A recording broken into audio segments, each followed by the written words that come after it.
Part A. In this part of the test, you'll hear two different extracts. In each extract, a health professional is talking to a patient. For questions 1 to 24, complete the notes with information you hear. Now look at the notes for extract 1. For questions 1 to 12, complete the notes with a word or short phrase. You now have 30 seconds to look at the notes.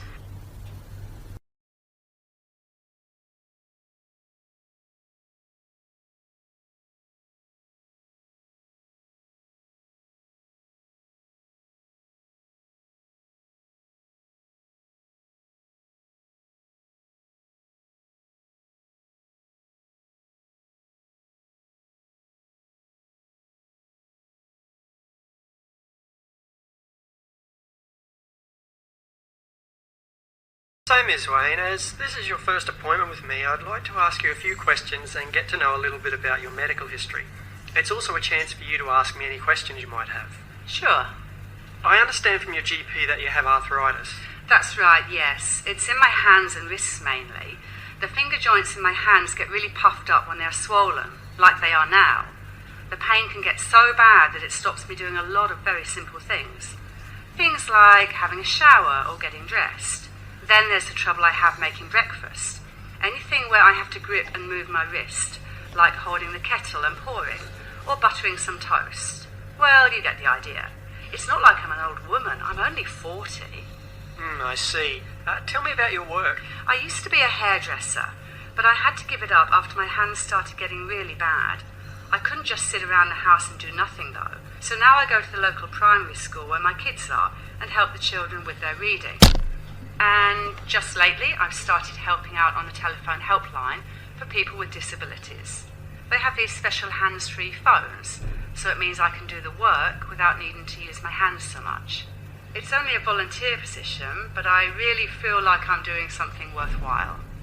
Is your mobility affected at all by the arthritis? I do have trouble getting in and out of bed or out of a bath. I also need help getting out of a chair if it's a bit low. I move around the house with the walking aid I have, and when I go out, I tend to use a wheelchair. Our car has also been modified, so at least I'm independent. I can go to the shops or out with friends. I'm guessing you've had physiotherapy treatment before. Yes. In the past, it's mainly consisted of heat treatment, but now I'm really interested in some sort of gentle exercises, if that's at all possible. I also really want to make sure that my hand splints are still helping, and not making the condition worse. Sure, I can look at that for you. I've also been to an occupational therapist before. I needed help when things started getting really difficult around the house. I found her very helpful. She had lots of gadgets to help me do things like dressing and cooking, and so many good ideas about how to help with my tiredness without making the pain worse. Okay, we can talk more about some of the techniques you use to help you at our next appointment. What about your medication? I take analgesics for the pain mainly these days. I used to take those, those anti-inflammatory drugs, but the benefits seemed to wear off and they started making me feel sick, so I had to stop taking them. I do sometimes get a steroid injection, but not very often. It works really well at reducing the pain for a few weeks, but it hurts like hell. Dr. Wong has mentioned a steroid tablet I could take, which will work in a similar way, so we might be looking into that soon. And a couple of times a day I have an analgesic cream that I rub into my hands. I don't know if it really works very well though.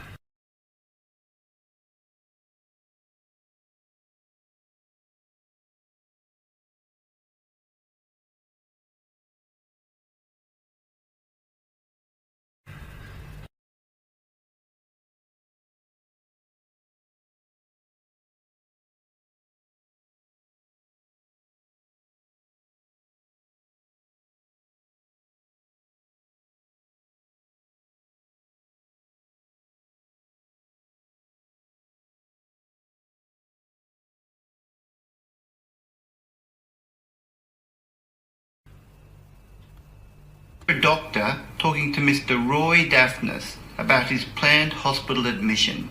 For questions 1 to 12, complete the notes with a word or short phrase. You now have 30 seconds to look at the notes.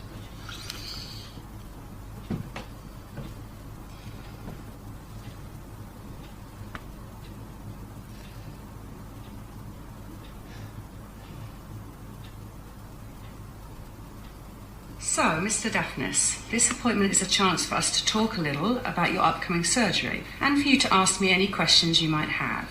Okay, yes. Well, I don't really have any questions about the surgery itself. I feel I understand the procedure quite well from all of my reading, but I do have a concern. I'm actually quite worried about how I'll go with my eczema when I come into hospital. It's important for me to follow my usual routine, you see, or it will flare up again. What is it specifically that you're worried about? Well, I've had eczema for years now, since I was a kid. It's chronic, I guess you could say, and there are all sorts of things that make it worse. Like getting too hot, you know? Like I'm in a room and the sun is shining in through the window and it starts getting very stuffy or something. Okay, we can make sure that you have a bed well away from any windows if that'll help. Yes, that would be good. Thank you. As long as I'm in an air-conditioned room and it isn't too hot, that usually helps. I also notice that certain foods and drinks make it worse. I stopped drinking alcohol years ago because it always made the itching worse. But I also have a list of foods that seem to aggravate things.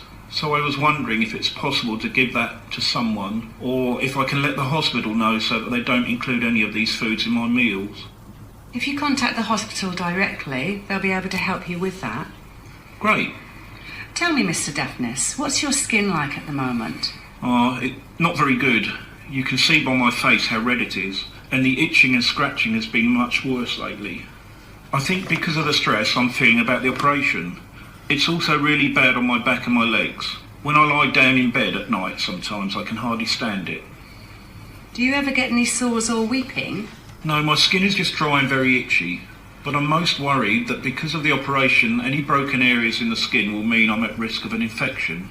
I'm doing everything I can to prepare properly though. Instead of showers, I've been taking lukewarm baths. And I never use any soap because it leaves my skin extra dry. I know using it removes the natural oil, so I use a soap substitute instead. I'm being really careful about the clothes I wear to be sure that they aren't going to exacerbate the itching. I really don't want to be scratching it at all if I can help it, and I've been using an oily moisturiser nearly every hour. I don't like to use a lot of those steroid creams and things, but I can if you think it'll help. I see a dermatologist sometimes and he said if I don't like using them, I can save them as a last resort. Okay, it sounds like you're doing everything you can to manage the condition, but you do need to try and relax and make sure you're getting plenty of rest. I know that stress is only going to make the condition worse. You're right. I know I'm probably getting worked up over nothing, and everything will be fine. I'm taking an antihistamine at the moment, so that's helped with the scratching and I'm sleeping a bit better as well.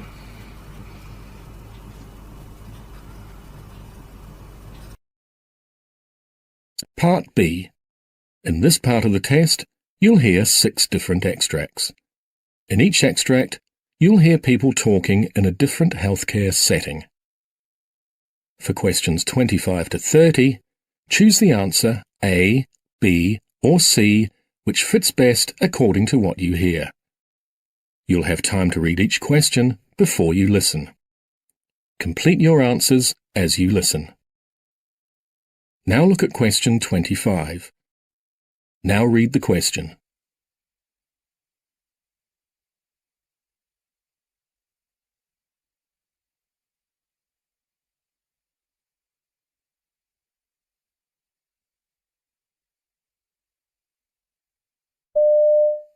Michael Juarez, he's a 64-year-old here with onset AFib, a history of type 2 diabetes, and a stage 2 wound on his left sacrum.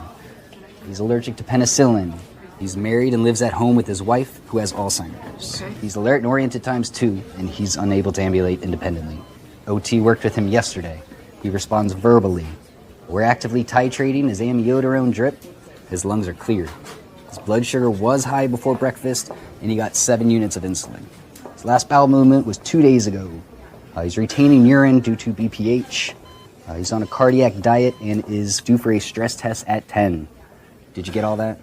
Wow, this is a heavy load. I better get started. There's a new admit coming from the ED. It's your turn to take it. He's come into room 346, and the nurse will be calling with report. Okay, thank you. Good luck.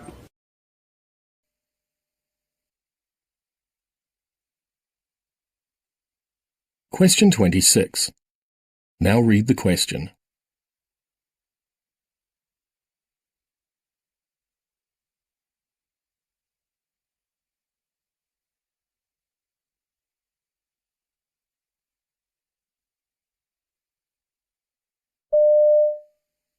Do you need something? Yeah, I think I'm going to need some help with my patients today. All right. Okay, I just sat down. Give me a minute. I don't understand these new nurses. They don't want to work hard. They think everything should be given to them. That we should just stop what we're doing and help them. This place is going to send me to an early grave. I've had to precept all these new nurses and manage 40 beds. We never have enough experienced nurses. And now our patient satisfaction scores are way down. I'm tired.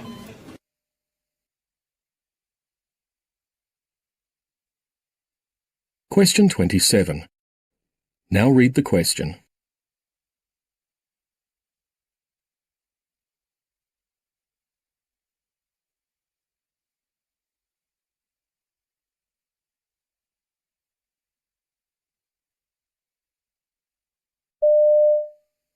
When I asked you for help earlier this morning, you seemed a bit upset and overwhelmed. I know we've been very busy on the unit and we got slammed this morning, but the response made me feel demeaned and a little embarrassed. It's important for me to feel supported and respected when I ask for help. And with your help, I know I can be a great nurse, I can support the unit and you, and we can together better care for our patients. I am so sorry, Jaslyn. I did not intend to make you feel bad. It's been a crazy morning. Besides everything here, I got a call that my mom fell at the nursing home. No. And I got all those monthly reports due at the end of the day. I do value you, and I will remember that. Let's get going.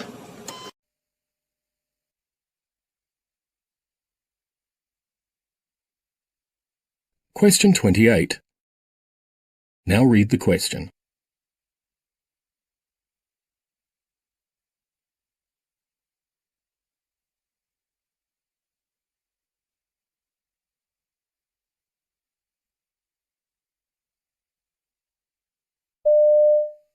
Hi, Dr. Walker. Yes, this is Carolyn Hall. I'm calling concerning Virginia Wolf in 347B. She's a para 1, gravida 1, and she has a massive amount of bleeding that saturated her bed and is pooling on the floor. Yes, and right now she's unresponsive and her blood pressure is 86/40. Her heart rate is 122, her respirations is 12, and her O2 sat is 90% on room air. Yes, she had an uncomplicated vaginal delivery this morning, and we gave her some Percocet and Ambien about 90 minutes ago. She has a saline lock on in her right arm, and it looks like a hemorrhage, and I think you should come and assess the patient.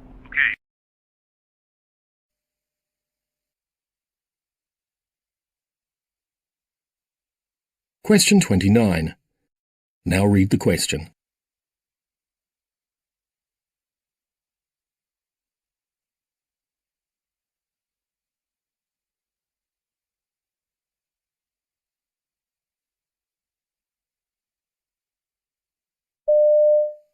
Oh my gosh, what is wrong? What do you think is wrong with her? It's not unusual. But why is she bleeding like this? Look at the blood on the floor. The nurse, it's just awful. It's not unusual for a mom to have the baby and start bleeding. This is not unusual. She's not talking to me at all. She'll talk. The nurse is calling the doctor, and sometimes after having the baby, the uterus is not contracting as it's supposed to. That's what's going on. That's why the primary nurse asked that I massage the abdomen. Okay, do you so think that we get it firm. Do you think we'll have to give her blood?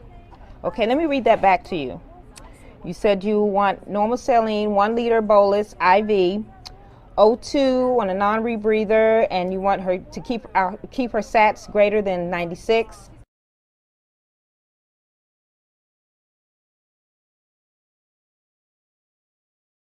Question 30. Now read the question.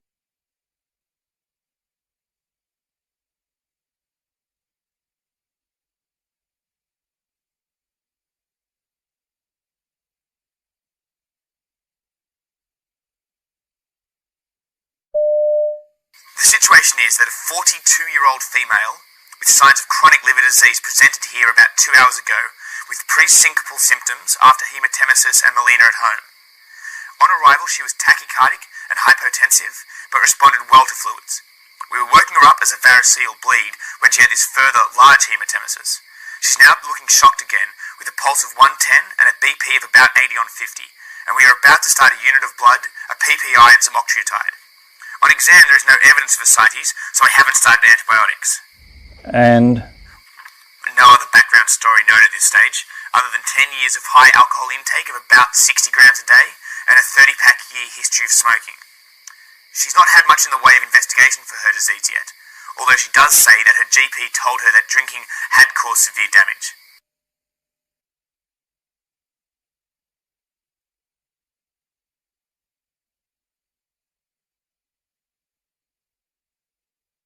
That is the end of Part B. Now look at Part C.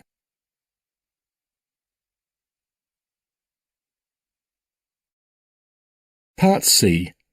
In this part of the test, you'll hear two different extracts. In each extract, you'll hear health professionals talking about aspects of their work. For questions 31 to 42, choose the answer A, B, or C, which fits best according to what you hear. Complete your answers as you listen. Now look at Extract 1. Extract 1, questions 31 to 36. You now have 90 seconds to read questions 31 to 36.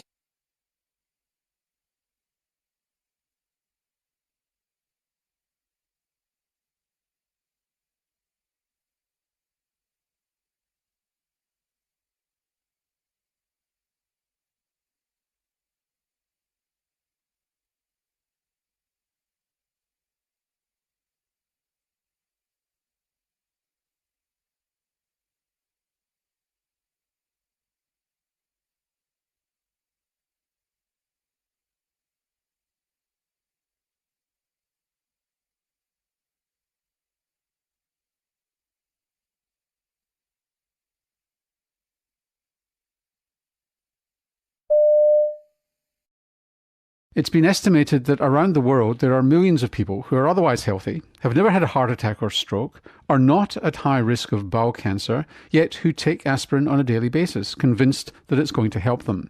Well, the evidence from the largest ever study in this area suggests not. A huge trial called Aspirin, involving healthy Australians and Americans aged over 70, given low-dose aspirin for 5 years, has found no benefits and some harms.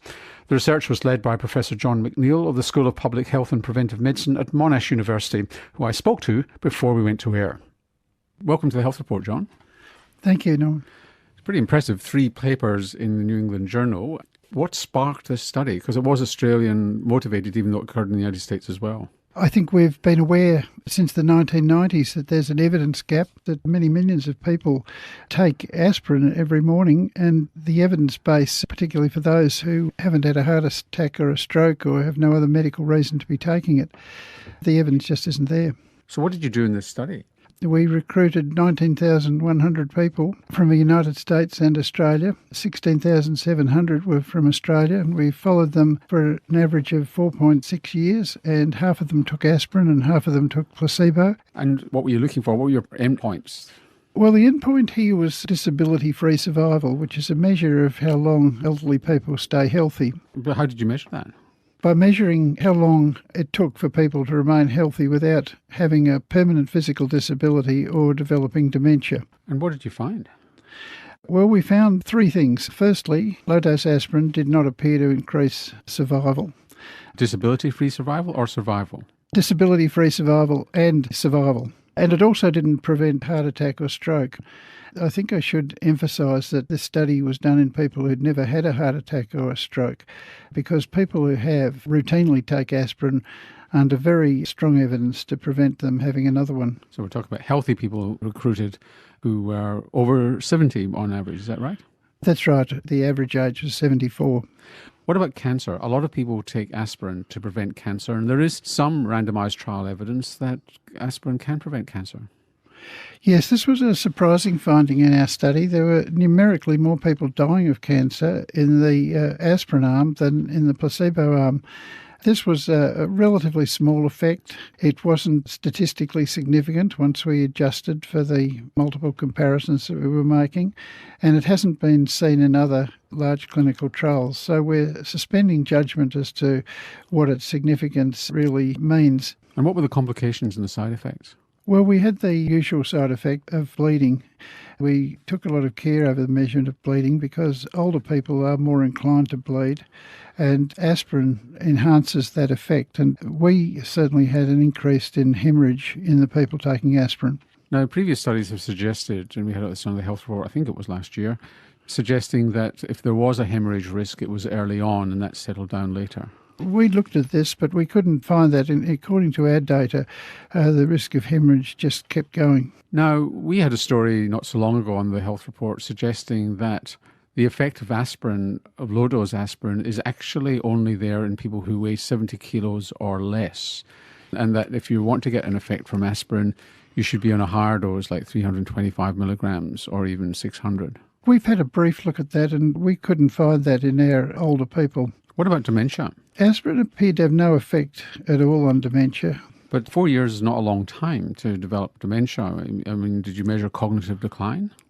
Yes, we measured cognitive decline very carefully, and we haven't analysed all the data yet, but certainly the number of people who were diagnosed with dementia was the same on each arm. But that raises a very important issue because we will be following the people who participated in Aspirin over the long term to see if there is a difference in incidence of dementia or cancer that appears later. And we know that there's been evidence that cancer preventive effect does take 4 or 5 years before it becomes evident. That's one of the reasons why we've been very keen for our Aspirin participants throughout both countries to continue to be involved and let us follow them up. Now, if you have hemorrhage or you have side effects like gastric upset or something like that from aspirin, the people who are taking the real thing might have dropped out more than people on the placebo. That could have affected the results? We did a lot of testing of how many people were taking aspirin. We counted their pill bottles and so on, and we found that basically there was very good compliance with the medication on both arms of the study. Could this be a phenomenon of, as we are getting older, we're actually not necessarily aging, we're actually living longer, younger, and we're getting less heart disease? Was this population too young, paradoxically, even though they were 75? Were they actually too young to get an effect? Because 75 is like the new 50, as they say. That's an interesting question. We followed people whose commencement average age was 74 and whose final average age was nearly 79. So that's following people through a reasonably long period. We had a number of people who were over 80 years of age, and as far as we could tell, there wasn't a really big difference between the impact of aspirin at any of these ages. So if somebody's taking aspirin now, they're entirely healthy, they've never had heart disease, they've not had bowel polyps, which is another reason why some people might take aspirin to prevent the polyps turning into cancer or new polyps emerging, and they're on aspirin, should they just stop? Look, we're not recommending this at this point. People taking aspirin take it for 3 reasons. I mean, some, of course, as you said, have had a heart attack or a stroke or something similar in the past, and they should definitely be on aspirin because the evidence is strong. And then there's others who've been put on aspirin by their doctors for a range of other reasons, and they should continue as well, certainly not stop without getting advice from their doctor. But then there's the third category who may have just decided, they've read somewhere, they're perfectly healthy, they think it's a good idea. The results of a spree will lead these people to reconsider whether that's a good idea. Just finally, do we know the numbers of people who are taking aspirin unnecessarily? We know that it's much more common in the United States, where about 40... The date's wrong.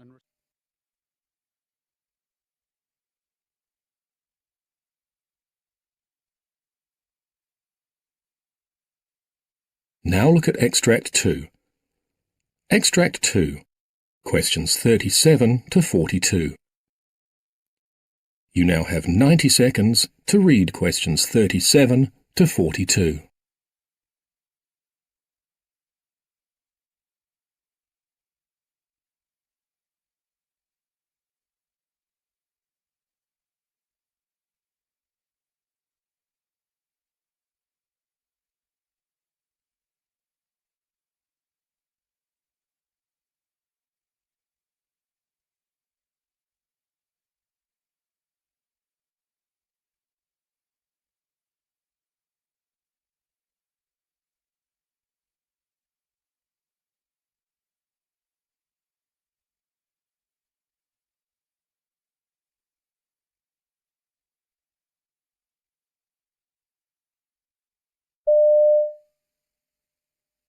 5 years ago in Victoria, a baby died during a planned home birth. The coroner recommended an investigation into the extent of problems arising from home births.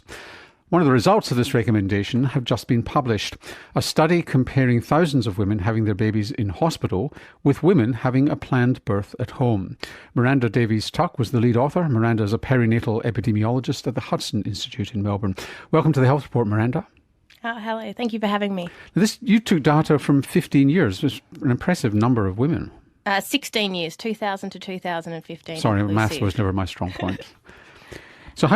So you were comparing women who went for home births to women who went into hospital. What sort of numbers are we talking about here? So there are around 4,000 women who planned a home birth and just over 800,000 who plan to give birth in hospital. And we're saying planned because these aren't women who couldn't get to hospital and had the baby at home. These are women who just wanted to have a private delivery from a midwife. Yes, so these were women who had made a decision at the onset of their labour to plan to give birth either at home or in hospital. How did you do the study? What were you looking for and how did you compare the two sets of women? So we use the routinely collected data that we have for Victoria. So every time a baby is born or a woman is pregnant in Victoria, a whole host of information is collected and reported to the Department of Health so that we can monitor the health of women and babies in Victoria. And so we access that data to compare the outcomes after we classified them as either planning to birth at home or planning to birth in hospital and whether they'd be deemed to be of high or low risk of having an adverse outcome. So describe a pregnant woman who's low risk and a woman who's high risk. What sort of factors are we talking about here? So generally speaking, a low-risk woman is a woman who has a healthy pregnancy. There's nothing majorly wrong with her or her baby. There's only one baby that she's carrying, so she's not having twins. And she hasn't had a previous complicated pregnancy, so one that's ended in a caesarean, for example. In contrast, the women who would be considered or who were considered high risk were predominantly women who had had a prior caesarean delivery. They were also women who were giving birth beyond 42 weeks, so we call that post-term. And then there was a smaller subset of those women that had more than one baby, whose baby was breech, so it wasn't head down, or they had some sort of serious medical condition such as hypertension, etc. Okay, so like for like, but the difference was the home birth or not. I mean, was it truly like for like? I mean, were women having their babies at home more likely to be better educated, higher income? Yes, so we saw that regardless of whether they had risk factors or not, they tended to be healthier, older women of a higher socioeconomic standard if we use what we call CFA. It's a way we categorise them. It's not surprising though because the women choosing a home birth in this study were doing so privately, so they were paying out of pocket to do that. The type of risk factors were slightly different too. So the high-risk women in hospital were more likely to have medical conditions, which was a little bit higher than the women who planned to give birth at home. Before we get to the results, did that influence the results, do you think, or were you able to control for all that? So we made the decision not to control for anything in this study. We weren't interested in the relationship between home birth and outcome. But what we wanted to do was to provide information in a way that women would be able to work out where they sat in that particular group and then make decisions about what their outcome rates would be if they did or didn't have risk factors and if they chose to give birth in home or hospital. So what did you find? So that we found that for the low-risk women, there were no differences in perinatal death. So babies were not more likely to die for women without risk factors planning to give birth at home. So when you say perinatal, was that the first week of life? So perinatal death includes stillbirths that occur during labour and also deaths in the first 28 days of life. Okay. So no difference in perinatal death. What about other baby outcomes? So in terms of some of the morbidities or the bad things that can happen to babies, some of these were actually lower for the women who plan to give birth at home. So their babies were less likely to have an injury and they were less likely to have some of the other morbidities that can occur. But this probably reflects differences in some of the intervention rates that the low-risk women, so they were less likely to have instrumental deliveries and caesarean deliveries, so possibly it could be related to that. What about the high-risk women? So for the high-risk women, we didn't see that the perinatal mortality rates was the same. In fact, we saw that... You got a tripling, didn't you? No, it was actually 7 times more likely to have their baby die if they planned to give birth at home. Yes, so neonatal death was So death after the baby was born was the death rate that was significantly higher in the women. For what reason? I mean, there wouldn't have been large numbers, but what reason? No, so the numbers were very small. We can. It's difficult to talk about the drivers of this because the numbers are so small. But it did look like the babies that were born at home were the ones that died. These were not the babies that transferred to hospital during labour. So if we've got into problems with a planned delivery and you transferred to hospital, you were okay. It was just if you got into strife, then that's the women who got into problems with their babies. Yeah, and potentially there were barriers to the transfer to hospital. Whether or not those barriers still exist right now, we can't be certain. But all the maternal benefits and the other benefits were there in the high-risk women. It was only that risk of perinatal death that was the issue. Now, there are all sorts of... So in other words, it's basically good news as long as you've got your risk assessed and you're going into this with your eyes open. Yeah, absolutely. And it's really good that we've been able to show for Victoria what we already know for international studies. So the UK data has been telling us this for a long time, but we didn't have any data to inform us here. So it's good to see that what we're seeing here is the same as what they're seeing in the other big studies internationally. Now, there are big issues here. Midwives are supposed to have an obstetrician who covers them, and they often find it hard to find an obstetrician who's prepared to cover the midwife and look after them. The midwife feels that they're not easily able to transfer the baby. There's a problem with payment and insurance, getting indemnity insurance. Are we overcoming those barriers yet? Yes and no. I think certainly a lot of the barriers to transfer are decreasing. We have collaborative arrangements now where hopefully midwives are feeling comfortable backing up and consulting with obstetric staff when women need care. Certainly we see from the data that we have that when a woman has been identified as needing to transfer and transfers to hospital, her outcomes are fine. So in those instances, absolutely. And just very finally, very briefly, because we're well over time, is this applicable to other jurisdictions in Australia, do you think? I would say yes. That is the end of Part C.